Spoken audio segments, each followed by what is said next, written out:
My name's Susan McKinnon. I'm going to briefly discuss our paper on empowering patients to help us with this opioid crisis.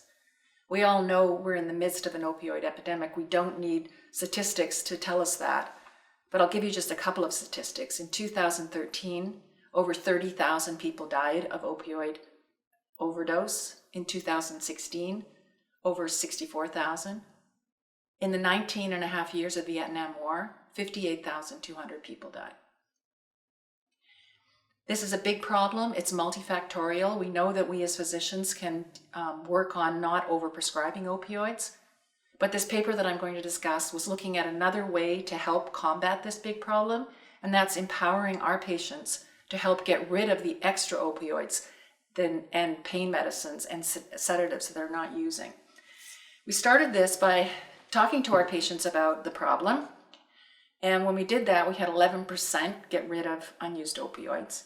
Then we developed this 3-part brochure, lots of information, every way that the governing bodies say you should get rid of opioids in a safe way. Lots of pie charts, because we know our patients love pie charts. And when we did this, as reported in our study, we increased the relative disposal rate by 100%, but that just took us to 22%. We believe that the simpler the ask is, the simpler the education, the simpler the request of our patients, then the more likely we are to be successful with getting these opioids that aren't used out of the medicine cabinets and away from the possibility of friends, family, strangers taking these drugs and hurting themselves. So here's our 1-page brochure that we're using now. Yellow and orange, alert, there's problems potentially in your medicine cabinets, not just our patients, but in everyone. And green, this is what we want you to do. 1, 2, 3. Plastic throw-out bags, some dish detergent, and check your medicine cabinet.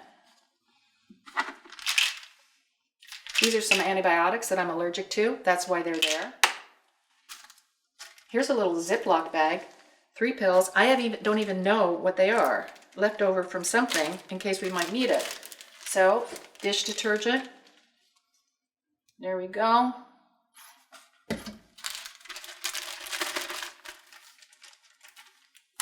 For our demo today, an hour and a half ago, I put some of these drugs in here, and you can see they pretty much in an hour and a half turn to mush. They go where they belong, in the garbage, in the garbage. One more demo. This is a terrible problem that we've got on our hands. We have to do something about it.